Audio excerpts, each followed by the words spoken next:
provided me with some words. Thank goodness. Have you ever been reading or working on something late at night by the light of a lamp and wondered, how much does this light cost? Well, the answer is probably not, because light is just so cheap today compared to centuries past. In his speech, The History of Light, Derrek will tell us about the winner of the 2018 Nobel Prize of Economics. Please welcome Derrek. Hey, Derrek.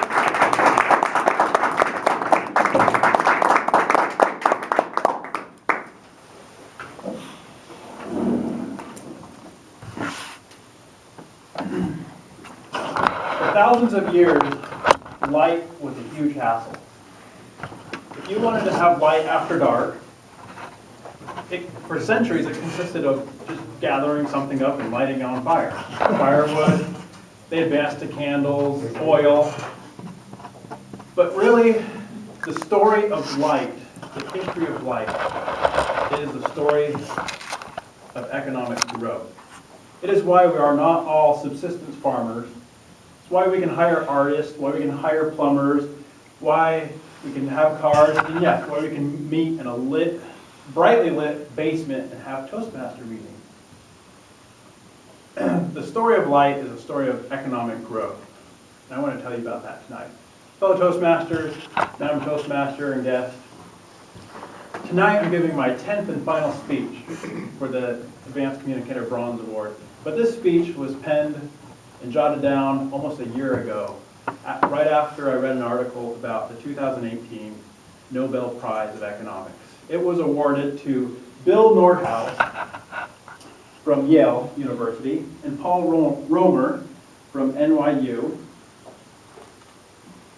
And they won this Nobel Prize for their work on how economies grow and for integrating technological innovations into long-term macroeconomical analysis.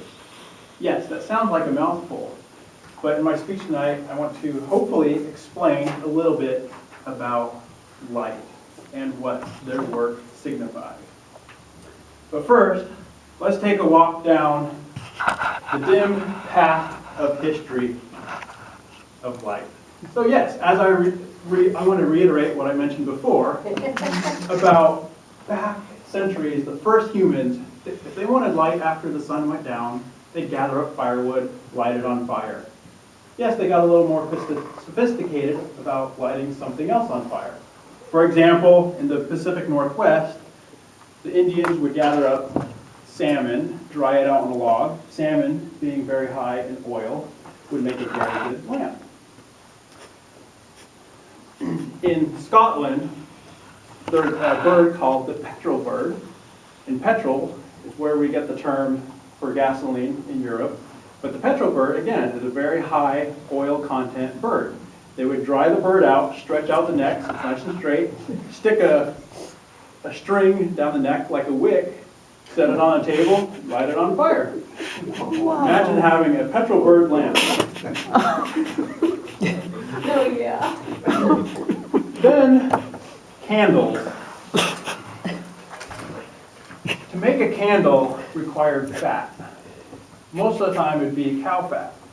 But to get a cow fat, first you have to have a cow. You have to go buy the cow, you have to feed the cow, you have to grow the cow, then you have to kill the cow, you have to collect the fat, then you have to make a candle out of the fat, dipping the string over and over into the fat and let it dry.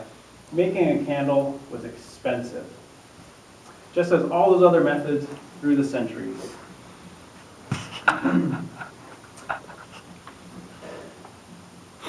And all of making a candle out of cow fat had a cost. And in an economical perspective, a cost is the pain associated with the work associated with getting that benefit. So back to Bill Nordhaus at NYU. What did Bill do? He wanted to see how light and the cost of getting light through the centuries and through history improved economies, improved people's lives. So what he did, he went to his dim office. He thought for a while, what's the oldest society that we have a lot of historical data for? Babylon. Babylon, back in the Middle East, was a large empire. There was a lot of history associated with Babylon. You could find wage data, you could find price data.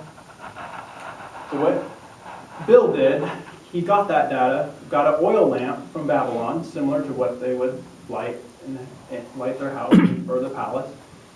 And he got a light meter, set it up in his office, and he calculated the oil that it would burn in his office.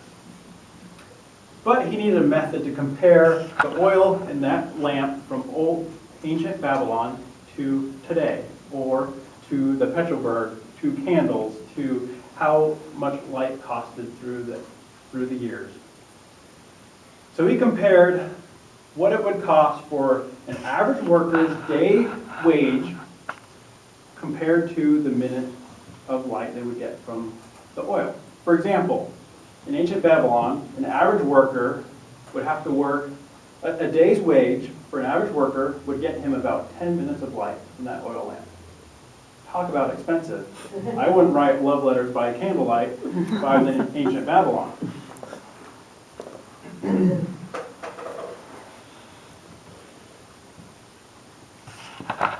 From ancient Babylon, that was expensive all the way up for centuries until about the 1700s, where there was new methods of getting oil.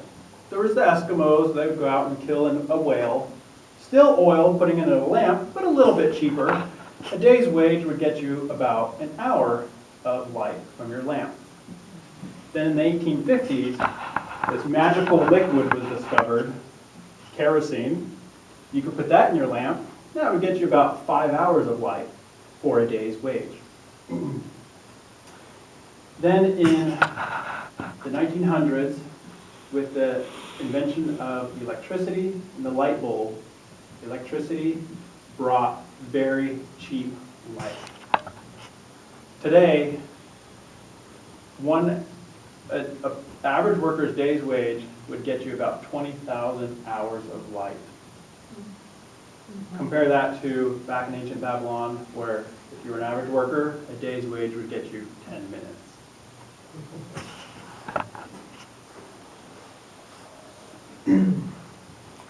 That's Bill's work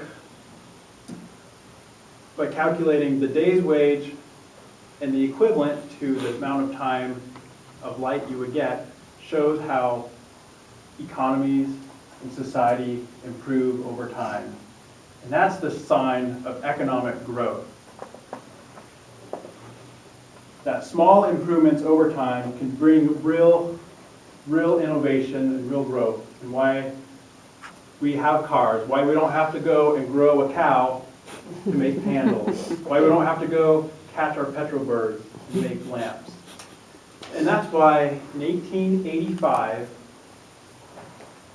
82, Thomas Edison, as you might know from your history class, is the inventor of the light bulb. But to have light bulb, you have to have electricity. And when he lit Madison Avenue in New York for the first time in 1882, he wasn't on Madison Avenue with all the reporters and with J.P. Morgan, who funded the whole project. He was 18 miles away at the power plant that J.P. Morgan funded, because making power was more important than the light bulb. To have a light bulb, you have to have power first. That's why Thomas Edison was at the power plant. Fellow Toastmasters, tonight I hope you understand a little bit more about the economies of light and that history, understanding the history of light, and why Bill Nordhaus won the Nobel Prize shows us that we can come here tonight in Toastmasters in this basement while it's dark outside and learn and grow. It's because the economy of innovation over time provides massive improvement over time. I'm Toastmaster.